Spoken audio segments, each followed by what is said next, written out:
ದೇವರ ಪವಿತ್ರ ನಾಮಕ್ಕೆ ಸ್ತೋತ್ರವಾಗಲಿ.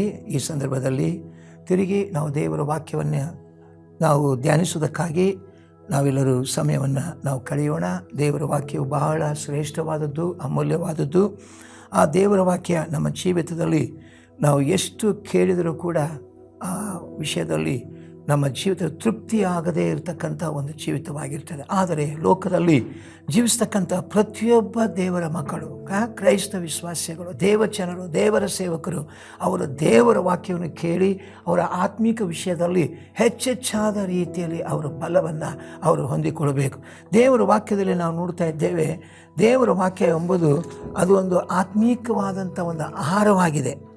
ವಿಮೋಚನ ಕಾಂಡದಲ್ಲಿ ನಾವು ಸ್ಪಷ್ಟವಾಗಿ ನಾವು ನೋಡ್ತಾ ಇದ್ದೇವೆ. ಅಲ್ಲಿ ಸರ್ವಶಕ್ತನಾದ ದೇವರು ಇಸ್ರಾಯೇಲರಿಗೆ ಅವರಿಗೆ ಶಾರೀರಿಕವಾದಂಥ ಆಹಾರವನ್ನು ಅವರಿಗೆ ಒದಗಿಸಿದನು. ಅವರು ಐಗುಪ್ತ ದೇಶದಿಂದ ಹಾಲು ಜೇನು ಹರಿತಕ್ಕಂಥ ಕಾನಾನ್ ದೇಶಕ್ಕೆ ಅವರು ಪ್ರಯಾಣ ಮಾಡುತ್ತಿರುವಂಥ ಸಂದರ್ಭದಲ್ಲಿ ಸರ್ವಶಕ್ತನಾದ ದೇವರು ಇಸ್ರಾಯೇಲರನ್ನು ಆತನು 40 ವರ್ಷಗಳ ಕಾಲ ಅವರನ್ನು ಪೋಷಿಸಿದನು. ಆ 40 ವರ್ಷಗಳ ಕಾಲ ಅರಣ್ಯ ಪ್ರದೇಶದಲ್ಲಿ ಅವರು ಪ್ರಯಾಣ ಮಾಡುತ್ತಿರುವಂಥ ಸಂದರ್ಭದಲ್ಲಿ ಐಗುಪ್ತ ದೇಶವನ್ನು ಪ್ರಾರಂಭದಲ್ಲಿ ಅವರು ಬಿಟ್ಟಂಥ ದಿವಸದಲ್ಲಿ ಅವರು ಆಹಾರಕ್ಕೋಸ್ಕರವಾಗಿ ಅವರು ಗುಣಗುಟ್ಟಿದ್ದನ್ನು ನಾವು ಸ್ಪಷ್ಟವಾಗಿ ನಾವು ನೋಡ್ತಾ ಇದ್ದೇವೆ. ಅವರು ಗುಣಗುಟ್ಟುವಾಗ ಸರ್ವಶಕ್ತನಾದ ದೇವರ ಸಮ್ಮುಖದಲ್ಲಿ ಮೋಶೆ ಹೋಗಿ ಪ್ರಾರ್ಥನೆ ಮಾಡಿದ. ದೇವರ ಸನ್ನಿಧಿಯಲ್ಲಿ ಅವರು ಪ್ರಾರ್ಥನೆ ಮಾಡುವಾಗ ನಾವು ನೋಡುವಾಗ ಅದರ ಕುರಿತು ವಿಮೋಚನ ಕಾಂಡ 16ನೇ ಅಧ್ಯಾಯ 2ನೇ ವಚನದಲ್ಲಿ ನಾವು ಸ್ಪಷ್ಟವಾಗಿ ನಾವು ನೋಡ್ತಾ ಇದ್ದೇವೆ. ಅರಣ್ಯದಲ್ಲಿ ಇಸ್ರಾಯೇಲರು ಸಮೂಹವೆಲ್ಲ ಮೋಶೆ ಆರೋನರ ಮೇಲೆ ಗುಣಗುಟ್ಟಿ ಅವರಿಗೆ, ಈ ಸಮೂಹವನ್ನೆಲ್ಲ ಹಸಿವೆಯಿಂದ ಸಾಯಿಸಬೇಕೆಂದು ನೀವು ಈ ಅರಣ್ಯದೊಳಗೆ ನಮ್ಮನ್ನು ಕರ್ಕೊಂಡು ಬಂದಿರಷ್ಟೇ. ನಾವು ಐಗುಪ್ತ ದೇಶದಲ್ಲಿದ್ದಾಗ ಯೆಹೋವನ ಕೈಯಿಂದ ಸತ್ತಿದ್ದರೆ ಎಷ್ಟೋ ಮೇಲಾಗಿತ್ತು. ಆಗ ಮಾಂಸ ಪಾತ್ರೆಗಳ ಬಳಿಯಲ್ಲಿ ಕೂತು ಹೊಟ್ಟೆ ತುಂಬ ಊಟ ಮಾಡುತ್ತಿದ್ದವಲ್ಲ ಎಂಬುದಾಗಿ ಅಲ್ಲಿ ಇಸ್ರಾಯೇಲರು ಅವರು ಗುಣಗುಟ್ತಾ ಇದ್ದಾರೆ. ಆದರೆ ಮೋಶೆ ದೇವರ ಸನ್ನಿಧಿಗೆ ಹೋಗ್ತಾ ಇದ್ದಾನೆ. ದೇವರ ಸನ್ನಿಧಿಗೆ ಹೋಗಿ ಆತನ ಈ ವಿಷಯವನ್ನು ಆತನ ಇಡುವಾಗ 4ನೇ ವಚನ ಓದ್ತೇವೆ. ಯೆಹೋವನು ಮೋಶೆಗೆ, ಇಗೋ ನಾನು ಆಕಾಶದಿಂದ ನಿಮಗೋಸ್ಕರವಾಗಿ ಆಹಾರವನ್ನು ಸುರಿಸುವೆನು. ಆಕಾಶದಿಂದ ನಿಮಗೋಸ್ಕರವಾಗಿ ಆಹಾರವನ್ನು ಸುರಿಸುವೆನು. ಈ ಜನರು ಪ್ರತಿದಿನವೂ ಹೊರಗೆ ಹೋಗಿ ಆಯಾ ದಿನಕ್ಕೆ ಬೇಕಾದಷ್ಟು ಮಾತ್ರ ಕೂಡಿಸಿಕೊಳ್ಳಬೇಕು. ಇದರಿಂದ ಇವರು ನನ್ನ ಬೋಧನೆಯನ್ನು ಅನುಸರಿಸಿ ನಡೆಯುವವರೋ ಅಲ್ಲವೋ ಎಂದು ಪರೀಕ್ಷಿಸಿ ತಿಳ್ಕೊಳ್ಳುತ್ತೇನೆ.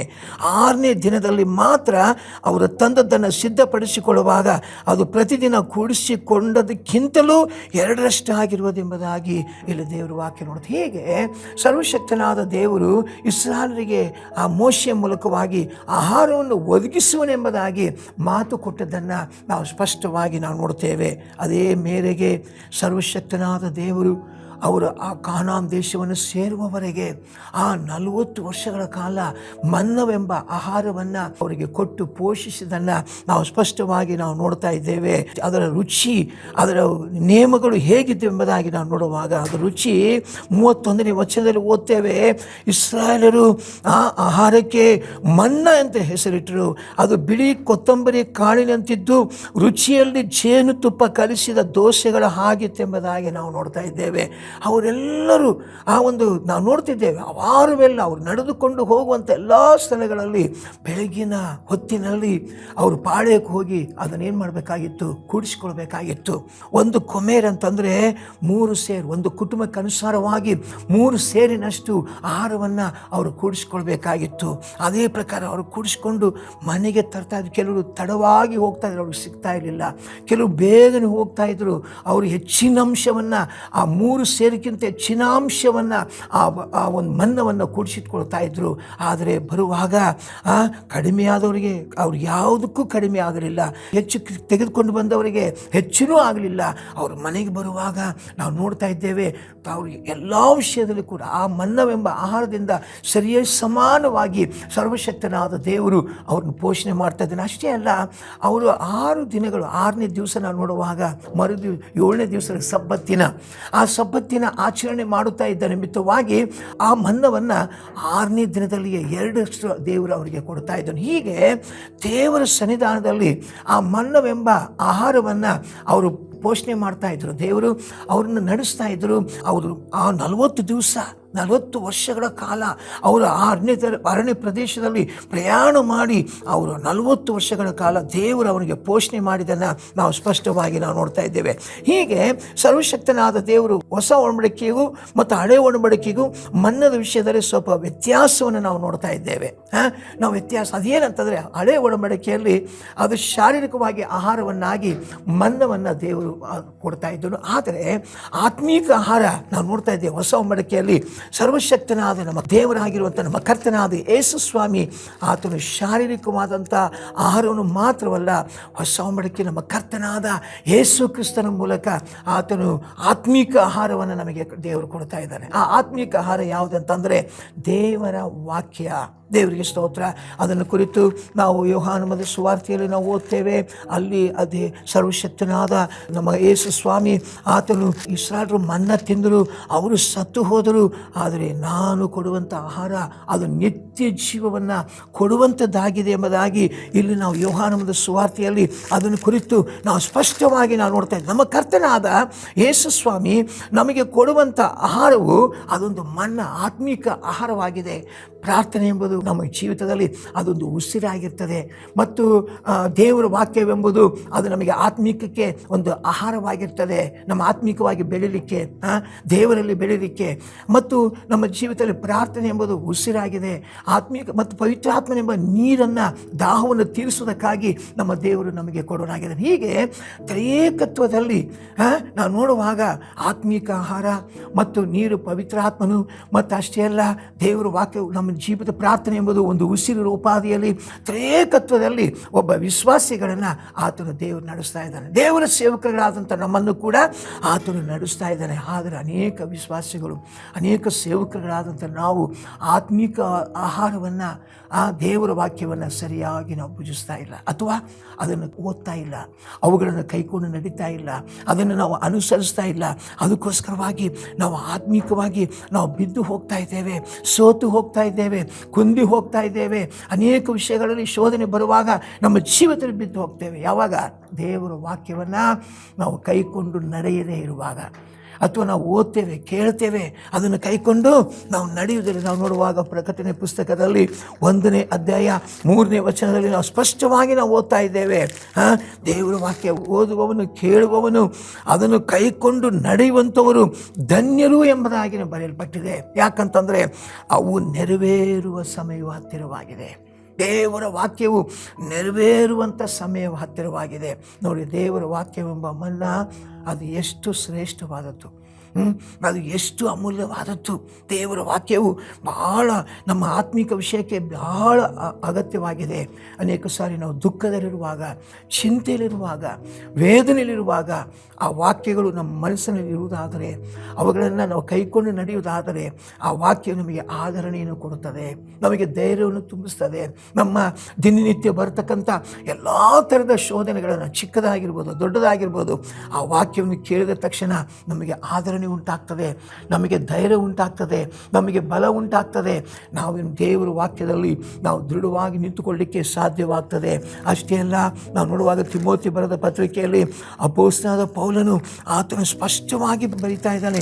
ಆ ದೇವರ ವಾಕ್ಯದ ವಿಷಯದಲ್ಲಿ ನಾವು ಯಾವ ರೀತಿ ಆ ದೇವರ ವಾಕ್ಯವನ್ನು ಕಲಿಬೇಕಂತ. ದೇವರ ವಾಕ್ಯವನ್ನು 2 ತಿಮೋತಿ 3ನೇ ಅಧ್ಯಾಯದಲ್ಲಿ 14ನೇ ವಚನದಲ್ಲಿ ಆತ್ಮಿಕ ಮಗನಾಗಿರ್ತಕ್ಕಂಥ ತಿಮೋತಿಯನಿಗೆ ಆತನು ಸ್ಪಷ್ಟವಾಗಿ ಬರೀತಾ ಇದ್ದಾನೆ ಪೌಲನು. ನೀನಾದರೂ ಕಲಿತು ದೃಢವಾಗಿ ನಂಬಿದ ಬೋಧನೆಗಳಲ್ಲಿ ನೆಲೆಯಾಗಿರು, ಕಲಿಸಿಕೊಟ್ಟವರು ಯಾರೆಂಬುದನ್ನು ಆಲೋಚಿಸು. ಚಿಕ್ಕಂದಿನಿಂದಲೂ ನಿನಗೆ ಪರಿಶುದ್ಧ ಗ್ರಂಥಗಳ ಪರಿಚಯವಾಯಿತಲ್ಲ. ಆ ಗ್ರಂಥಗಳು ಕ್ರಿಸ್ತ ಯೇಸುವಿನಲ್ಲಿರುವ ನಂಬಿಕೆ ಮೂಲಕ ರಕ್ಷಣೆಯನ್ನು ಹೊಂದಿಸುವ ಜ್ಞಾನವನ್ನು ಕೊಡುವುದಕ್ಕೆ ಶಕ್ತವಾಗಿದೆ ಎಂಬುದಾಗಿ ನೋಡ್ತೇವೆ. ನಮಗೆ ಶಕ್ತವಾಗಿದೆ. ದೇವರ ವಾಕ್ಯವು ನಮಗೆ ಶಕ್ತವಾಗಿದೆ. ಆ ವಾಕ್ಯವನ್ನು ಕಲಿಬೇಕು. ನಾವು ಬರೀ ಓದೋದು ಮಾತ್ರವಲ್ಲ, ಕೈಕೊಂಡು ನಡಿಬೇಕು ಮತ್ತು ಕಲಿಬೇಕು. ಪ್ರತಿದಿನ ನಮ್ಮ ಜೀವಿತದಲ್ಲಿ ಆ ವಾಕ್ಯಗಳನ್ನು ಅಳವಡಿಸಿಕೊಳ್ಬೇಕು. ದೇವರಿಗೆ ಸ್ತೋತ್ರ. ಆಗ ನಮ್ಮನ್ನು ದೇವರು ಆಶೀರ್ವದಿಸ್ತಾನೆ.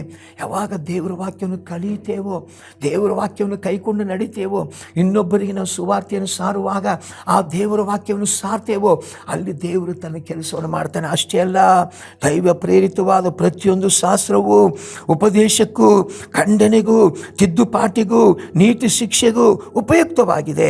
ಅದರಿಂದ ದೇವರ ಮನುಷ್ಯನು ಪ್ರವೀಣನಾಗ್ತಾನಂತೆ. ಅದರಿಂದ ದೇವರ ಮನುಷ್ಯನು ಪ್ರವೀಣನಾಗ್ತಾನೆ. ಯಾವ ವಿಷಯದಲ್ಲಿ? ಆತ್ಮಿಕ ವಿಷಯದಲ್ಲಿ. ಇವತ್ತು ಶಾರೀರಿಕ ವಿಷಯದಲ್ಲಿ ಅನೇಕರು ಪ್ರವೀಣರಾಗಿದ್ದಾರೆ. ಕೆಲಸ ಕಾರ್ಯಗಳು, ಎಲ್ಲ ವಿಷಯಗಳು, ಓದೋದರಲ್ಲಿ, ವಿದ್ಯಾಭ್ಯಾಸ, ಎಲ್ಲ ವಿಷಯಗಳಲ್ಲಿ ಪ್ರವೀಣರಾಗ್ತಾ ಇದ್ದಾರೆ. ಆದರೆ ಆತ್ಮಿಕ ವಿಷಯದಲ್ಲಿ ಪ್ರವೀಣತೆ ಇಲ್ಲ. ಎಷ್ಟು ಬೇಕಷ್ಟೇ ಪ್ರಾರ್ಥನೆ, ಎಷ್ಟು ಬೇಕಷ್ಟೇ ಚರ್ಚಿಗೆ ಹೋಗೋದು. ಆತ್ಮಿಕ ವಿಷಯದಲ್ಲಿ ಭಾಳ ನಿರ್ಲಕ್ಷ್ಯವನ್ನು ಮಾಡ್ತಕ್ಕಂಥ ಅನೇಕ ಜನರು ನಾವು ನೋಡ್ತಾ ಇದ್ದೇವೆ. ಆದರೆ ಶಾರೀರಿಕವಾದಂಥ ಪ್ರಾಪಂಚಿಕ ಕಾರ್ಯಗಳಲ್ಲಿ, ಲೌಕಿಕ ಕಾರ್ಯಗಳಲ್ಲಿ ನೀವು ಎಷ್ಟು ಪ್ರವೀಣರಾಗಿ ಮುಂದಕ್ಕೆ ಹೋಗ್ತಾ ಇದ್ದೀರೋ, ಅದಕ್ಕಿಂತ ಹೆಚ್ಚಾಗಿ ನೀವು ಆತ್ಮಿಕ ವಿಷಯದಲ್ಲಿ ನೀವು ಪ್ರವೀಣರಾಗಿ ಮುಂದಕ್ಕೆ ಹೋಗುವಾಗ ಅದರಲ್ಲಿ ಆಶೀರ್ವಾದ ಉಂಟು, ಅದರಲ್ಲಿ ಜಯ ಉಂಟು, ಅದರಲ್ಲಿ ಅನೇಕ ರೀತಿಯಲ್ಲಿ ಶುಭಗಳು ನಮ್ಮನ್ನು ಹಿಂಬಾಲಿಸಿಕೊಂಡು ಬರ್ತದೆ. ದೇವರಿಗೆ ಸ್ತೋತ್ರ. ಅದಕ್ಕೋಸ್ಕರ ನಾವು ಪ್ರವೀಣರಾಗಬೇಕು. ಪ್ರಾಪಂಚಿಕ ವಿಷಯದಲ್ಲಿ ಆಗಬಾರ್ದಂತೆ ನಾವು ಹೇಳ್ತಾ ಇಲ್ಲ, ದೇವರ ವಾಕ್ಯ ಕೂಡ ಹೇಳ್ತಾ ಇಲ್ಲ. ಅದಕ್ಕಿಂತ ಹೆಚ್ಚಾಗಿ ನಿನ್ನ ಮಕ್ಕಳನ್ನು ಪ್ರಾರ್ಥನೆಯಲ್ಲಿ ಬೆಳೆಸಬೇಕು. ನಿನ್ನ ಗಂಡ, ಹೆಂಡತಿ, ಮಕ್ಕಳು, ಕುಟುಂಬ ಸಮೇತವಾಗಿ ದೇವರಲ್ಲಿರಬೇಕು, ದೇವರ ವಾಕ್ಯದಲ್ಲಿರಬೇಕು, ಪ್ರಾರ್ಥನೆಯಲ್ಲಿರಬೇಕು, ಭಯಭಕ್ತಿಯಲ್ಲಿರಬೇಕು. ಯಾಕಂದರೆ ತಿಮೋತಿ ಪತ್ರಿಕೆಯಲ್ಲಿ ಅಲ್ಲಿ ಸ್ಪಷ್ಟವಾಗಿ ನಾವು ನೋಡುವಾಗ 6ನೇ ಅಧ್ಯಾಯದಲ್ಲಿ ನಾವು ಸ್ಪಷ್ಟವಾಗಿ ನಾವು ನೋಡ್ತಾ ಇದ್ದೀವಿ. 6ನೇ ಅಧ್ಯಾಯದಲ್ಲಿ ಅಲ್ಲಿ 6ನೇ ವಚನ, 1 ತಿಮೋತಿ 6ನೇ ಅಧ್ಯಾಯ 6ನೇ ವಚನದಲ್ಲಿ ಓದುವಾಗ, ಸಂತುಷ್ಟಿ ಸಹಿತವಾದ ಭಕ್ತಿಯು ದೊಡ್ಡ ಲಾಭ ಸರಿ ಎಂಬುದಾಗಿ ನಾವು ನೋಡ್ತಾ ಇದ್ದೇವೆ. ಸಂತುಷ್ಟಿ ಸಹಿತವಾದ ಭಕ್ತಿ ದೊಡ್ಡ ಲಾಭ ಅಂತೆ. ಮಾಡುವಂಥ ಪ್ರಾರ್ಥನೆ, ಮಾಡುವಂಥ ಆರಾಧನೆ, ಮಾಡುವಂಥ ಸೇವೆ, ಮಾಡುವಂಥ ಸುವಾರ್ತೆ ನಾವು ನೋಡುವಾಗ ಎಷ್ಟೋ ಸಭೆಗಳಲ್ಲಿ ಎಷ್ಟೋ ಭಕ್ತಿಯುಳ್ಳಂಥ ದೇವರ ಮಕ್ಕಳಿದ್ದಾರೆ, ತಂದೆ ತಾಯಿಯಂದರಿದ್ದಾರೆ. ಅವರು ಪ್ರಥಮ ಸ್ಥಾನ, ವಾಕ್ಯಕ್ಕೆ ಪ್ರಥಮ ಸ್ಥಾನ, ಪ್ರಾರ್ಥನೆಗೆ ಪ್ರಥಮ ಸ್ಥಾನ, ಆರಾಧನೆಗೆ ಪ್ರಥಮ ಸ್ಥಾನ, ಸೇವೆಗೆ ಪ್ರಥಮ ಸ್ಥಾನ, ಆಮೇಲೆ 2ನೇ ಸ್ಥಾನ, ಪ್ರಾಪಂಚಿಕವಾದಂಥ 2ನೇ ಸ್ಥಾನ. ದೇವರಿಗೆ ಸ್ತೋತ್ರ. 1ನೇ ಸ್ಥಾನ ದೇವರಿಗೆ ಕೊಡ್ತಾರೆ. ಪ್ರಾರ್ಥನೆಗೆ 1ನೇ ಸ್ಥಾನ ಕೊಡ್ತಾರೆ, ವಾಕ್ಯಕ್ಕೆ 1ನೇ ಸ್ಥಾನ ಕೊಡ್ತಾರೆ. ಭಾನುವಾರ ತಕ್ಷಣ ಕುಟುಂಬ ಸಮೇತವಾಗಿ ಆರಾಧನೆ ಮಾಡುವುದರಲ್ಲಿ, ಆತ್ಮಿಕ ಚಟುವಟಿಕೆಗಳಲ್ಲಿ ಮುಂದೆ ಇರ್ತಾರೆ. ಸಭೆಯಲ್ಲಿ ಸರ್ಕಾರದ ರಜೆಗಳು ಸಿಕ್ಕುವಾಗ ಅವರು ಸಭೆಗೆ ಆತ್ಮಿಕ ಚಟುವಟಿಕೆಗಳಲ್ಲಿ ಮುಂದೆ ಬರ್ತಾರೆ. ಎಲ್ಲ ವಿಷಯಗಳಲ್ಲಿ ಮುಂದೆ ಇರ್ತಾರೆ. ಆದ ಕಾರಣ ಅವರು ಕುಟುಂಬದ ದೇವರು ಮೇಲೆ ಕೆತ್ತಿದ್ದಾನೆ. ಅವರ ಮಕ್ಕಳ ವಿದ್ಯಾಭ್ಯಾಸವನ್ನು ದೇವರು ಆಶೀರ್ವದಿಸಿದ್ದಾನೆ. ಅವರ ಕೆಲಸ ಕಾರ್ಯಗಳನ್ನು ದೇವರು ಆಶೀರ್ವದಿಸಿದ್ದಾನೆ. ಪ್ರಾಪಂಚಿಕ ಎಲ್ಲ ಸುಖಭೋಗಗಳನ್ನು ದೇವರು ತಿಳಿಯದ ರೀತಿಯಲ್ಲಿ ಅವರಿಗೆ ಕೊಟ್ಟು ಆಶೀರ್ವದಿಸ್ತಾನೆ. ಕಾರಣೇನಂತಂದರೆ ಆತ್ಮಿಕರಾಗಿದ್ದ ನಿಮಿತ್ತ, ಪ್ರಾರ್ಥನೆಯಲ್ಲಿ ಇದ್ದ ನಿಮಿತ್ತ ನಾವು ನೋಡ್ತಾ ಇದ್ದೇವೆ. ಅದು ದೊಡ್ಡ ಲಾಭ ಎಂಬುದಾಗಿ ನಾವು ನೋಡ್ತಾ ಇದ್ದೇವೆ. ಅದಕ್ಕೋಸ್ಕರ ಆ ಪೌಲನು ಹೇಳ್ತಾ ಇದ್ದಾನೆ, ಎಲೇ ದೇವರ ಮನುಷ್ಯನೇ, 11ನೇ ವಚನ, ಎಲೇ ದೇವರ ಮನುಷ್ಯನೇ, ನೀನಾದರೂ ಇವುಗಳಿಗೆ ದೂರವಾಗಿರು. ಯಾವುದರ ದೂರವಾಗಿರು? 10ನೇ ವಚನದಲ್ಲಿ ನಾವು ನೋಡ್ತಾ ಇದ್ದೇವೆ. 10ನೇ ವಚನ, ಹಣದ ಆಶೆಯು ಸಕಲ ವಿಧವಾದ ಕೆಟ್ಟತನಕ್ಕೆ ಮೂಲವಾಗಿದೆ. ಕೆಲವರು ಅದಕ್ಕಾಗಿ ಆತುರಪಟ್ಟು ಅದರಿಂದ ಕ್ರಿಸ್ತ ನಂಬಿಕೆಯನ್ನು ಬಿಟ್ಟು ಅಲೆದಾಡಿ ಅನೇಕ ವೇದನೆಗಳಿಂದ ತಮ್ಮನ್ನು ತಿಳಿಸಿಕೊಳ್ತಾರೆ. ಕ್ರಿಸ್ತ ನಂಬಿಕೆಯನ್ನು ಬಿಟ್ಟು ಅಲೆದಾಡ್ತಾ ಇರ್ತಾರೆ. ಹಣ ಬೇಕು, ಹಣಕ್ಕಾಗಿ ನಾವು ಜೀವಿಸಬಾರ್ದು. ಆಸ್ತಿ, ಸಿರಿ, ಸಂಪತ್ತು, ಬೆಳ್ಳಿ, ಬಂಗಾರ ಎಲ್ಲ ಬೇಕು, ಅದಕ್ಕಾಗಿ ನಾವು ಜೀವಿಸಬಾರ್ದು. ಲೋಕದ ಎಲ್ಲ ಕಾರ್ಯಗಳು, ದೇವರು ನಮಗೆ ಏನೇನು ಆಶೆ ಅಪೇಕ್ಷೆಗಳಿಗೆ ದೇವರು ನಮಗೆ ಏನೇನು ಕೊಟ್ಟಿದ್ದಾನೋ ಅದೆಲ್ಲ ಬೇಕು, ನಮಗೆ ಇಲ್ಲ ಅಂತ ಹೇಳ್ತಾ ಇಲ್ಲ. ಆದರೆ ಅದಕ್ಕಾಗಿ ನಾವು ಜೀವಿಸಬಾರ್ದು. ಅದಕ್ಕಾಗಿ ನಾವು ಜೀವಿಸದೆ ದೇವರಿಗಾಗಿ ಜೀವಿಸಬೇಕು. ಅದನ್ನೇ ಪೌಲನು ಹೇಳ್ತಾರೆ 11ನೇ ವಚನ, ದೇವರ ಮನುಷ್ಯ ನೀನಾದರೂ ಇವುಗಳಿಗೆ ದೂರವಾಗಿರಬೇಕು. ಶರೀರಾಶೆ, ಕಣ್ಣಿನಾಶೆ, ಬದುಕು ಬಾಳಂಬ, ಈ ಪ್ರಾಪಂಚಿಕ ಇಹಲೋಕ ಸುಖಭೋಗಗಳ ಕುರಿತು ನೀನು ದೂರವಾಗಿರು. 1ನೇ ಸ್ಥಾನ ದೇವರಿಗೆ ಕೊಡು, ಪ್ರಾರ್ಥನೆಗೆ 1ನೇ ಸ್ಥಾನ ಕೊಡು, ಆತ್ಮಿಕ ಕಾರ್ಯಗಳಿಗೆ 1ನೇ ಸ್ಥಾನ ಕೊಡು. ಅವಾಗ ಅವೆಲ್ಲವೂ ನಿನ್ನನ್ನು ಬಾರಿಸ್ಕೊಂಡು ಬರ್ತದೆ. ಹಣವು ನಿನ್ನನ್ನು ಬಾರಿಸ್ಕೊಂಡು ಬರ್ತದೆ. ಕೆಲಸ ಕಾರ್ಯಗಳು ಏನೇನು ಇದೆಯೋ ಲೋಕದಲ್ಲಿ ಏನೇನು ಅನುಭವಿಸ್ಬೇಕಂತ ದೇವರ ಚಿತ್ತವಿದೆಯೋ ಅದೆಲ್ಲ ನಿನ್ನ ಹಿಂಬಾಲಿಸ್ಕೊಂಡು ಬರ್ತದೆ. ಆದರೆ ಕೆಲವರು ಇವುಗಳನ್ನು ನಾವು ನೋಡ್ತಾ ಇದ್ದೇವೆ, ಇವುಗಳನ್ನು ಮಾಡದೆ ಬಿಟ್ಟು ಆತ್ಮಿಕ ಕಾರ್ಯಗಳಲ್ಲಿ ಮಾಡದೆ ಪ್ರಾಪಂಚಿಕವಾದ ಕಾರ್ಯಗಳಲ್ಲಿ ಅವರು ನಿರತರಾಗಿದ್ದ ಕಾರಣ ಅವರು ದೇವರ ಸನ್ನಿಧಿಯಲ್ಲಿ ಯಾವ ರೀತಿ ಜೀವಿಸ್ತಾರೆ? 6ನೇ ಅಧ್ಯಾಯ, 1 ತಿಮೋತಿ 6ನೇ ಅಧ್ಯಾಯ 17ನೇ ವಚನ ಓದುವಾಗ, ಇಹಲೋಕ ವಿಷಯದಲ್ಲಿ ಐಶ್ವರ್ಯವುಳ್ಳವರು ಅಹಂಕಾರಿಗಳಾಗಿರದೆ ಸ್ಥಿರವಾದ ಐಶ್ವರ್ಯದ ಮೇಲೆ ನಿರೀಕ್ಷೆ ನೀಡದೆ ದೇವರಿಗೆ ಸ್ತೋತ್ರ, ನಮ್ಮ ಅನುಭವಕ್ಕೋಸ್ಕರ ನಮಗೆ ಎಲ್ಲವನ್ನು ಹೇಳುವಾಗಿ ದಯಪಾಲಿಸುವ ದೇವರ ಮೇಲೆ ನಿರೀಕ್ಷೆ ನೀಡಬೇಕೆಂತಲೂ, ವಾಸ್ತವವಾದ ಜೀವವನ್ನು ಹೊಂದುವುದಕ್ಕೋಸ್ಕರ ಅವರು ಒಳ್ಳೆಯದನ್ನು ಮಾಡುವವರು, ಸತ್ಕಾರ್ಯಗಳಲ್ಲಿ ಐಶ್ವರ್ಯವಂತರು, ದಾನ ಧರ್ಮಗಳನ್ನು ಮಾಡುವವರು, ಪರೋಪಕಾರ ಮಾಡುವವರು ಆಗಿದ್ದು ಮುಂದಿನ ಕಾಲಕ್ಕೆ ಒಳ್ಳೆ ಅಸ್ಥಿವಾರವಾಗುವಂಥವುಗಳನ್ನು ತಮಗೆ ಕೂಡಿಸಿಟ್ಟುಕೊಳ್ಳಬೇಕೆಂತಲೂ ಅವರಿಗೆ ಆಜ್ಞಾಪಿಸು. ಈ ಲೋಕದಲ್ಲಿ ನಾವು ಜೀವಿಸುವಾಗ ಆಸ್ತಿ, ಹಣ ಏನೇನಿದೆಯೋ, ನಾವು ಏನೇನು ಸಂಪಾದನೆ ಮಾಡೋದು ಅದನ್ನು ದೇವ್ರ ಲೆಕ್ಕ ಕೇಳೋದಿಲ್ಲ. ಯಾವುದನ್ನು ಕೇಳ್ತಾರಂತಂದರೆ ಮುಂದಿನ ಕಾಲಕ್ಕೆ ಒಳ್ಳೆ ಅಸ್ಥಿವಾರವಾಗುವಂಥ ಅಂದರೆ ಆತ್ಮಿಕ ಅಸ್ಥಿವಾರಗಳು, ಪ್ರಾರ್ಥನೆ, ಆರಾಧನೆ, ಸೇವೆ, ಸುವಾರ್ತೆ, ಆತ್ಮಿಕ ಕಾರ್ಯಗಳಿಗೆ, ಪರಲೋಕ ರಾಜ್ಯಕ್ಕೆ ಸಂಬಂಧಪಟ್ಟಂಥವುಗಳನ್ನು ನಾವು ಕೂಡಿಸಿಟ್ಕೋಬೇಕಂತೆ, ಅದನ್ನು ಕೂಡಿಸಿಟ್ಕೋಬೇಕಂತ. ಆದರೆ ನಾವು ಪ್ರಾಪಂಚಿಕ ಕಾರ್ಯಗಳು ಎಲ್ಲವೂ ನಾವು ಬಿಟ್ಟು ಹೋಗ್ತೇವೆ. ಆತ್ಮಿಕ ಕಾರ್ಯಗಳಿದೆಯಲ್ಲ, ಅವು ಅಸ್ಥಿವಾರಗಳಾಗಿ ನಮ್ಮ ಜೀವಿತವಿರಬೇಕು. ನಮ್ಮಲ್ಲಿ ಪ್ರಾರ್ಥನೆ ಬೆಳಿಬೇಕು, ವಾಕ್ಯದಲ್ಲಿ ಬೆಳಿಬೇಕು, ಆರಾಧನೆಯಲ್ಲಿ ಬೆಳಿಬೇಕು, ದೇವರ ಸಾನ್ನಿಧ್ಯದಲ್ಲಿ ಬೆಳಿಬೇಕು. ಅವುಗಳನ್ನು ನಾವು ಕೂಡಿಸಿಟ್ಕೊಳ್ಬೇಕು. ದೇವರ ಸನ್ನಿಧಿಗೆ ದೇವರು ಅದಕ್ಕೆ ಲೆಕ್ಕವನ್ನು ಕೇಳ್ತಾನೆ. ಪ್ರಪಂಚದ ಯಾವ ಆಸ್ತಿ ಪಾಸ್ತಿಯ ಬಗ್ಗೆ ದೇವರ ಲೆಕ್ಕ ಕೇಳೋದಿಲ್ಲ. ಯಾವುದರ ಬಗ್ಗೆ ಆತನು ಲೆಕ್ಕವನ್ನು ಕೇಳುತ್ತಾನೆ ಎಂಬುದಾಗಿ ನಾವು ನೋಡುವಾಗ, ದೇವರ ಸನ್ನಿಧಿಯಲ್ಲಿ ಹೋದಂಥ ಸಂದರ್ಭದಲ್ಲಿ ನೀನು ಭೂಲೋಕದಲ್ಲಿರುವಾಗ ರಕ್ಷಣೆ ಹೊಂದಿದೆಯಾ? ಯೇಸು ಸ್ವಾಮಿಯನ್ನು ನಿನ್ನ ಸ್ವಂತ ರಕ್ಷಕ ಅಂಗೀಕಾರ ಮಾಡಿಕೊಂಡಿದ್ದೀಯಾ? ಚರ್ಚಿಗೆ ಹೋಗ್ತಾ ಇದೆಯಾ? ಪ್ರಾರ್ಥನೆ ಮಾಡ್ತಾ ಇದೆಯಾ? ಆತ್ಮಿಕ ವಿಷಯದಲ್ಲಿ ಎಷ್ಟರ ಮಟ್ಟಿಗೆ ಮುಂದೆ ಇದೆಯಾ? ಅದನ್ನು ದೇವರು ನಮಗೆ ಕೇಳೋನಾಗಿದ್ದಾನೆ. ಅದಕ್ಕೋಸ್ಕರವಾಗಿ ನಾವು ದೇವರ ವಾಕ್ಯದಲ್ಲಿ ನಾವು ಸ್ಪಷ್ಟವಾಗಿ ನಾವು ನೋಡ್ತಾ ಇದ್ದೇವೆ. ಅದೇ 1 ತಿಮೋಥಿ 1ನೇ ಅಧ್ಯಾಯ, ಅದರಲ್ಲಿ ನಾವು ನೋಡುವಾಗ ದೇವರ ವಾಕ್ಯದಲ್ಲಿ ನಾವು ಸ್ಪಷ್ಟವಾಗಿ ನೋಡ್ತೇವೆ. 1ನೇ ಅಧ್ಯಾಯ 9 ಮತ್ತು 10ನೇ ವಚನದಲ್ಲಿ ಓದುವಾಗ, ಆದರೆ ಅದನ್ನು ಅದರ ಉದ್ದೇಶಕ್ಕೆ ತಕ್ಕ ಹಾಗೆ ಉಪಯೋಗಿಸಬೇಕು. ಅಂದರೆ ಅದು ಅಧರ್ಮಿಗಳು, ಅವಿಧಿಯರು, ಭಕ್ತಿಹೀನರು, ಪಾಪಿಷ್ಠರು, ದೇವ ಭಕ್ತಿ ಇಲ್ಲದವರು, ಪ್ರಾಪಂಚಿಕರು, ತಂದೆ ತಾಯಿಗಳನ್ನು ಹೊಡೆಯುವವರು, ನರಹತ್ಯೆ ಮಾಡುವವರು, ಜಾರರು, ಪುರುಷಗಾಮಿಗಳು, ನರಚೋರರು, ಸುಳ್ಳುಗಾರರು, ಅಪಂಥ ಪ್ರಮಾಣಿಕರು, ಸ್ವಸ್ಥ ಬೋಧನೆಗೆ ಪ್ರತಿಕೂಲವಾಗಿ ಬೇರೆ ಏನಾದರೂ ಇದ್ದರೆ ಅದನ್ನು ಮಾಡುವವರು ಈ ಮೊದಲಾದ ಅನೀತಿವಂತರಿಗಾಗಿ ನೇಮಕವಾಗಿದೆ ಹೊರತು ನೀತಿವಂತರಿಗೆ ನೇಮಕವಾಗಿಲ್ಲ ಎಂದು ತಿಳಿದು ಉಪಯೋಗಿಸಬೇಕು ಸತ್ಯವೇದವನ್ನು.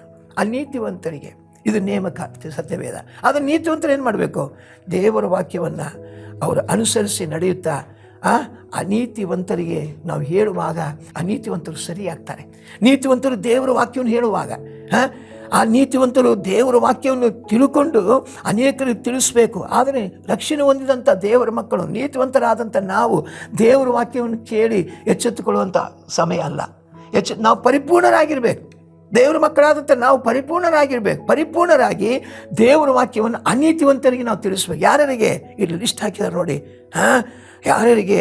ಅಧರ್ಮಿಗಳಂತೆ, ಅವಿಧಿಯರಿಗೆ ನಾವು ತಿಳಿಸ್ಬೇಕು, ಭಕ್ತಿಹೀನರಿಗೆ, ಪಾಪಿಷ್ಠರಿಗೆ, ದೇವಭಕ್ತಿ ಇಲ್ಲದವರಿಗೆ, ಪ್ರಾಪಂಚಿಕರಿಗೆ, ತಂದೆ ತಾಯಿಗಳನ್ನು ಹೊಡೆಯುವವರಿಗೆ, ನರಹತ್ಯೆ ಮಾಡುವವರಿಗೆ, ಜಾರರಿಗೆ, ಪುರುಷಗಾಮಿಗಳಿಗೆ, ನರಚೋರರಿಗೆ, ಸುಳ್ಳುಗಾರರಿಗೆ, ಅಬದ್ಧ ಪ್ರಮಾಣಿಕರಿಗೆ, ಸ್ವಸ್ಥ ಬೋಧನೆಯನ್ನು ಪ್ರತಿಕೂಲವಾಗಿ ಬೇರೆ ಏನಾದರೂ ಇದ್ದರೆ ಅದನ್ನು ಮಾಡುವವರು ಅನೇಕ ಅನೀತಿವಂತರಿದ್ದಾರೆ ನಮ್ಮ ಸುತ್ತಮುತ್ತಲು. ನಾವು ದೇವರ ವಾಕ್ಯದ ಪ್ರಕಾರ ನಡೆದುಕೊಂಡು ಆತನ ಆಜ್ಞೆಗಳನ್ನು ಕೈಕೊಂಡು ಆತನ ಕಟ್ಟಳೆಗಳನ್ನು ಅನುಸರಿಸುತ್ತಾ ಅನೀತಿವಂತರು ನಮ್ಮ ಕಣ್ಣು ಮುಂದಿದ್ದಾರೆ, ಅವರಿಗೆ ನಾವು ದೇವರ ವಾಕ್ಯವನ್ನು ತಿಳಿಸ್ಬೇಕು. ನಾವು ಸಾಕ್ಷಿಯಾಗಿರ್ಬೇಕು ಅವ್ರ ಮಧ್ಯದಲ್ಲಿ. ನಾವು ಹೇಳುವಂಥ ವಾಕ್ಯಗಳನ್ನು ಅವರು ಕೇಳಿ ಅವುಗಳನ್ನು ಕೈಕೊಂಡು ನಡೆಯುವಂತೆ, ಅಥವಾ ಅವ್ರ ಜೀವಿತದಲ್ಲಿ ಒಂದು ಮಾನಸಾಂತರ ಬರುವಂತೆ ಅವರ ಜೀವಿತದಲ್ಲಿ ನಾವು ದೇವರ ವಾಕ್ಯವನ್ನು ಸಾರುವಾಗ ಅಲ್ಲಿ ಅವರು ರಕ್ಷಣೆ ಹೊಂದಲಿಕ್ಕೆ ಮಾರ್ಗವಾಗಿರ್ತದೆ. ಅಂಥವರಿಗೋಸ್ಕರ ವಾಕ್ಯ ಇದೆ. ಇವತ್ತು ನಾವು ನೋಡುವಾಗ ಅನೇಕ ಜನರು ನಾವು ನೋಡ್ತೇವೆ ರಕ್ಷಣೆ ಹೊಂದ್ತಾರೆ, ಆ ದೇವ್ರ ಬಳಿಗೆ ಬರ್ತಾರೆ ನಿಜ, ದೀಕ್ಷಾಸನ ತಗೊಳ್ತಾರೆ ನಿಜ, ಅದು ದೇವರ ವಾಕ್ಯದ ಪ್ರಕಾರ ನಡೆಯುವುದಿಲ್ಲ. ಇನ್ನೂ ಅವರು ದೇವರ ವಾಕ್ಯವನ್ನು ನಾನು ಎಚ್ಚರಿಸು ಅಂತೇಳಿ ಪ್ರಾರ್ಥನೆ ಮಾಡ್ತಾರೆ. ಆದರೆ ಈ ವಾಕ್ಯದ ಪ್ರಕಾರ ನೋಡುವಾಗ ನೀನು ಪರಿಪೂರ್ಣನಾಗಿದೆಯಾ? ನೀನು ರಕ್ಷಣೆ ಹೊಂದಿ ಪರಿಪೂರ್ಣನಾಗಿದೆಯಾ? ಇನ್ನು ನೀನು ಪಾಪ ಮಾಡುವನಲ್ಲ, ದುರ್ನಡತೆಯಲ್ಲಿ ಜೀವಿಸುವನಲ್ಲ, ನೀನು ನೀತಿವಂತನಾಗಿದೆಯಾ? ದೇವರ ಮಕ್ಕಳಾಗಿದ್ದೇವೆ. ನಾವು ಹೋದಂತೆಲ್ಲ ಸ್ಥಳಗಳಲ್ಲಿ ಅನೀತಿವಂತರಿಗೆ ನಾವು ಕಂಡುಕೊಂಡಂಥ ಯೇಸುವಿನ ಬಗ್ಗೆ ನಾವು ಸುವಾರ್ತೆಯನ್ನು ಸಾರಬೇಕು. ದೇವರ ವಾಕ್ಯ ಎಷ್ಟು ಅಮೂಲ್ಯವಾದದ್ದು ನೋಡ್ರಿ, ದೇವರ ವಾಕ್ಯ ಎಷ್ಟು ಅದ್ಭುತವಾದದ್ದು. ಅದು ನಮ್ಮ ಜೀವಿತವನ್ನು ಮಾರ್ಪಡಿಸುವಂಥದ್ದು. ದೇವರ ವಾಕ್ಯ ನೋಡುವಾಗ ದೇವರ ವಾಕ್ಯವನ್ನು ಅಪೊಸ್ತಲರು ಹೇಳುತ್ತಿರುವಂಥ ಸಂದರ್ಭದಲ್ಲಿ ಆ ವಾಕ್ಯವನ್ನು ಕೇಳಿದಂಥವರು ಅವರು ಹೃದಯ ಏನಾಯಿತು, ಅಲಗುನೆಟ್ಟಂತಾಯಿತು. ಅಪೊಸ್ತಲ ಕೃತ್ಯಗಳಲ್ಲಿ ನಾವು ನೋಡುವಾಗ 2ನೇ ಅಧ್ಯಾಯಕ್ಕೆ ನಾವು ಬರುವಾಗ ಅಲ್ಲಿ ನಾವು ಸ್ಪಷ್ಟವಾಗಿ ನಾವು ನೋಡ್ತಾ ಇದ್ದೇವೆ. 37ನೇ ವಚನ, 2ನೇ ಅಧ್ಯಾಯ 37ನೇ ವಚನ ಓದುವಾಗ, ಇದನ್ನು ಅವರು ಕೇಳಿ ಹೃದಯದಲ್ಲಿ ಅಲಗುನೆಟ್ಟಂತಾಗಿ, ದೇವರ ವಾಕ್ಯವನ್ನು ಅವರು ಕೇಳುವಾಗ ಅವರ ಹೃದಯದಲ್ಲಿ ಅಲಗುನೆಟ್ಟಂತಾಯಿತು.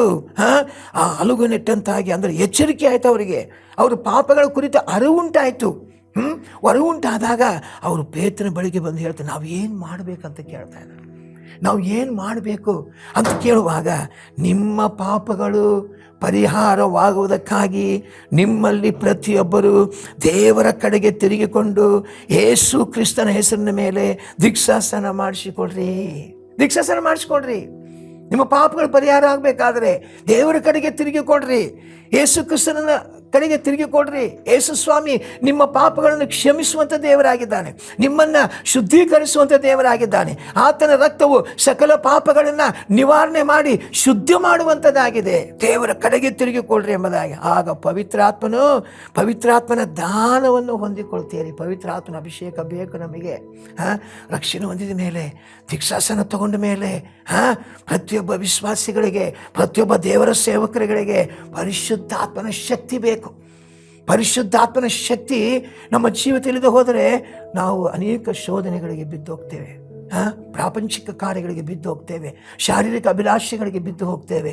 ಪರಿಶುದ್ಧಾತ್ಮ ನಮಗೆ ಬೇಕು. ಯಾಕಂದರೆ ಯೋಹಾನ ಬಂದ ಸುವಾರ್ತೆಯಲ್ಲಿ ಅಲ್ಲಿ ಯೇಸು ಸ್ವಾಮಿ ಹೇಳಿದಂಥ ಮಾತುಗಳನ್ನು ನಿಮ್ಮ ಜ್ಞಾಪಕಕ್ಕೆ ನಾನು ತರುವನಾಗಿದ್ದೇನೆ. ದೇವರಿಗೆ ಸ್ತೋತ್ರ.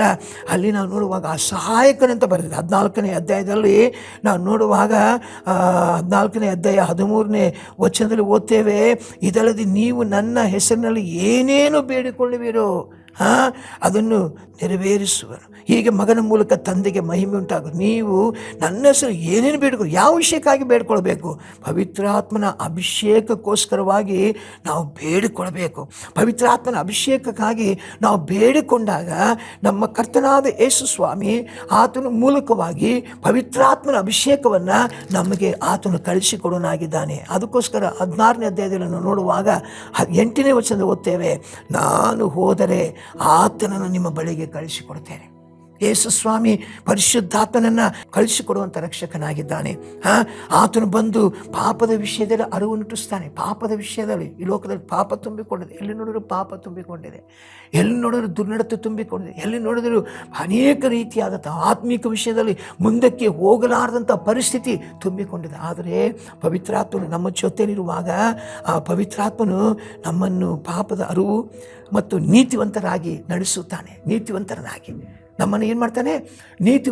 ನಾವು ನೀತಿವಂತರಾಗಿ ಪ್ರತಿ ದಿವಸ ನೀತಿವಂತರನಾಗಿ ನಮ್ಮನ್ನು ನಡೆಸ್ತಾನೆ. ಎಚ್ಚರಿಕೆ ಕೊಡ್ತಾ ಇರ್ತಾನೆ, ನೀನು ಇಲ್ಲಿ ಬಿದ್ದಿದ್ದಿ ಎಚ್ಚೆತ್ತುಕೋ ಎಂಬುದಾಗಿ ಪವಿತ್ರಾತ್ಮನ ನಡೆಸುವನಾಗಿದ್ದಾನೆ. 3ನೇದಾಗಿ ನ್ಯಾಯ ತೀರ್ವಿಕೆ. ಯೇಸು ಕ್ರಿಸ್ತನು ಬೇಗನೆ ಬರ್ತಾನೆ, ನಿನ್ನನ್ನು ಸಿದ್ಧ ಮಾಡಿಕೊ ಎಂಬುದಾಗಿ ಪವಿತ್ರಾತ್ಮನ ಮೂಲಕವಾಗಿ ಆತನು ನಡೆಸ್ತಾನೆ. ಅಷ್ಟೇ ಅಲ್ಲ, ನಾನು ನಿಮಗೆ ಹೇಳಬೇಕಾದ ಇನ್ನೂ ಬಹಳ ಉಂಟು, ಆದರೆ ಸದ್ಯಕ್ಕೆ ಅದನ್ನು ಹೊರಲಾರಿರಿ. ಸತ್ಯದ ಆತ್ಮನು ಬಂದಾಗ ನಿಮ್ಮನ್ನು ನಡೆಸಿಕೊಂಡು ಹೋಗಿ ಸಕಲ ವಿಷಯಗಳಲ್ಲಿ ಸತ್ಯಕ್ಕೆ ಸೇರಿಸುವನೆಂಬುದಾಗಿ ಆತನು ತನ್ನಷ್ಟಕ್ಕೆ ತಾನೇ ಮಾತನಾಡದೆ ಕೇಳಿದ ಮಾತುಗಳನ್ನು ಆಡುವನು ಎಂಬುದಾಗಿ ಮತ್ತು ಮುಂದಾಗುವ ಸಂಗತಿಗಳನ್ನು ನಿಮಗೆ ತಿಳಿಸುವನಾಗಿದ್ದಾನೆಂಬುದಾಗಿ ನಾವು ನೋಡ್ತಾ ಇದ್ದೇವೆ. ಹೌದು ಪ್ರಿಯರೇ, ನಾವು ರಕ್ಷಣೆ ಹೊಂದಿ ನಾವು ದೀಕ್ಷಾಸನ ತೆಗೆದುಕೊಂಡ ಮೇಲೆ ಪವಿತ್ರಾತ್ಮನ ಅಭಿಷೇಕಕ್ಕೋಸ್ಕರ ಪ್ರಾರ್ಥನೆ ಮಾಡಬೇಕು. ದೇವರ ಸಮ್ಮುಖದಲ್ಲಿ ನಾವು ಪ್ರಾರ್ಥನೆ ಮಾಡಬೇಕು. ಯಾವಾಗ ಅಭಿಷೇಕಕ್ಕೋಸ್ಕರವಾಗಿ ನಾವು ಪ್ರಾರ್ಥನೆ ಮಾಡ್ತೇವೋ ಪವಿತ್ರಾತ್ಮನ ಮೇಲೆ ಇಳಿದು ಬಂದು ಕಡೆಯವರೆಗೂ ನಮ್ಮೊಳಗೆ ವಾಸ ಮಾಡ್ತಾನೆ. ನಮ್ಮಲ್ಲಿ ವಾಸ ಮಾಡ್ತಾನೆ. ನಮ್ಮ ಆಯುಷ್ಕಾಲ ಮುಗಿಯುವವರೆಗೂ ಪವಿತ್ರಾತ್ಮನ ಒಳಗೆ ವಾಸ ಮಾಡ್ತಾನೆ. ಸೇವೆ ಮಾಡುವುದಕ್ಕೆ ಪ್ರೋತ್ಸಾಹ, ಪ್ರಾರ್ಥನೆ ಮಾಡುವುದಕ್ಕೆ ಪ್ರೋತ್ಸಾಹ, ಆತ್ಮಿಕ ವಿಷಯದಲ್ಲಿ ಉತ್ತೇಜನ, ಸಭೆ ವಿಷಯದಲ್ಲಿ, ಆತ್ಮಿಕ ವಿಷಯದಲ್ಲಿ, ಬರಣದ ವಿಷಯದಲ್ಲಿ, ಎಲ್ಲ ವಿಷಯಗಳಲ್ಲಿ ನಮಗೆ ಉತ್ತೇಜನ ಕೊಡುತ್ತಾ ನಮ್ಮನ್ನು ಬಲಪಡಿಸುತ್ತಾ ಆ ಪರಿಶುದ್ಧಾತ್ಮ ನಮ್ಮೊಟ್ಟಿಗಿದ್ದು ನಡೆಸುವನಾಗಿದ್ದಾನೆ. ಆ ರೀತಿ ದೇವರು ನಮ್ಮನ್ನು ನಡೆಸಲಿ. ಪರಿಶುದ್ಧಾತ್ಮನ ದೇವರು ನಡೆಸಲಿ. ಸಭೆಗೆ ನೀನು ಅಂಗವಾಗಿರು, ನೀನು ರಕ್ಷಣೆ ಹೊಂದು, ದೀಕ್ಷಾಸನ ತೆಗೆದುಕೋ, ಪವಿತ್ರಾತ್ಮನ ಅಭಿಷೇಕ ಹೊಂದು, ದೇವರ ಮಗನಾಗು, ದೇವರ ಮಗಳಾಗು. ದೇವರಿಗಾಗಿ ನಿನ್ನ ಜೀವಿತವನ್ನು ಒಪ್ಪಿಸಿಕೊಡು. ನಿಜವಾಗಲೂ ದೇವರು ನಿನ್ನ ಆಶೀರ್ವದಿಸ್ತಾನೆ, ನಿನ್ನ ಮೇಲೆ ಕೆತ್ತುತ್ತಾನೆ. ಆತ್ಮಿಕವಾಗಿ ಆಹಾರವನ್ನು, ಆ ದೇವರ ವಾಕ್ಯವೆಂಬ ಆತ್ಮಿಕ ಆಹಾರವನ್ನು ನೀನು ಭುಜಿಸುತ್ತಾ ದೇವರ ಸಮ್ಮುಖದಲ್ಲಿ ಆ ದೇವರ ವಾಕ್ಯ ಪ್ರತಿ ದಿವಸ ಯಾವ ರೀತಿ ನಿಮ್ಮನ್ನು ನಡೆಸ್ತದೆಯೋ ಆ ರೀತಿಯಾಗಿ ನೀನು ಆ ವಾಕ್ಯಗಳನ್ನು ಕೈಕೊಂಡು ನಡೆ. ಆಗ ನಿನಗೂ ನಿನ್ನ ಕುಟುಂಬಕ್ಕೂ ಶುಭದಾಯಕವಾಗಿ ಆಶೀರ್ವಾದಕರವಾಗಿ ನಿನ್ನನ್ನು ದೇವರು ನಡೆಸಲಿ ಎಂಬುದಾಗಿ ಹೇಳುತ್ತೆ. ಈ ವಾಕ್ಯಗಳನ್ನು ನಾನು ಮುಗಿಸೋನಾಗಿದ್ದೇನೆ. ಆಮೇಲೆ ನಾವು ಪ್ರಾರ್ಥಿಸೋಣ. ಪ್ರೀತಿಯೊಳ ನಮ್ಮ ತಂದೆಯಾದ ದೇವರೇ, ಕೇಳಿದಂಥ ವಾಕ್ಯಕ್ಕಾಗಿ ಸ್ತೋತ್ರ ಮಾಡ್ತೇವೆ. ಹೌದು ಸ್ವಾಮಿ, ಯಾವ ರೀತಿ ಆತ್ಮಿಕ ಆಹಾರವಾಗಿರುವಂಥ ದೇವರ ವಾಕ್ಯವನ್ನು ನಾವು ಕೈಕೊಂಡು ನಡೆಯುವಾಗ ಯಾವ ರೀತಿ ನಾವು ನಡೆಸಲ್ಪಡುತ್ತೇವೆ ಎಂಬುದಾಗಿ ಇಲ್ಲಿವರೆಗೂ ನಾವು ಅನೇಕ ವಿಷಯಗಳನ್ನು ಧ್ಯಾನ ಮಾಡಿದ್ದೇವೆ. ಆ ವಾಕ್ಯವನ್ನು ಕೇಳಿದಂಥವರೆಲ್ಲರನ್ನು ಆಶೀರ್ವದಿಸು. ಇದರ ಮೂಲಕ ನಿನ್ನ ನಾಮ ಮಹಿಮೆ ಹೊಂದಲಿ. ಯೇಸುವಿನ ಹೆಸರಲ್ಲಿ ಬೇಡಿದ್ದೇವೆ ತಂದೆ, ಆಮೆನ್, ಆಮೆನ್. ಸುವಾರ್ತೆ ತಲುಪದ ಊರು ಇರಲೇಬಾರದು, ಸಭೆಯೂ ಇಲ್ಲದ ಗ್ರಾಮ ಇರಬಾರದೆಲ್ಲಿಯೂ. ಸುವಾರ್ತೆ ತಲುಪದ ಊರು ಇರಲೇಬಾರದು, ಸಭೆಯೂ ಇಲ್ಲದ ಗ್ರಾಮ ಇರಬಾರದೆಲ್ಲಿಯೂ. ಇದುವೇ ಇದುವೇ ಇದುವೇ ನಮ್ಮ ಬಯಕೆ, ಇದುವೇ ಇದುವೇ ಇದುವೇ ನಮ್ಮ ಗುರಿಯು. ಇದುವೇ ಇದುವೇ ಇದುವೇ ನಮ್ಮ ಬಯಕೆ, ಇದುವೇ ಇದುವೇ ಇದುವೇ ನಮ್ಮ ಗುರಿಯು. ಸುವಾರ್ತೆ ತಲುಪದ ಊರು ಇರಲೇಬಾರದು,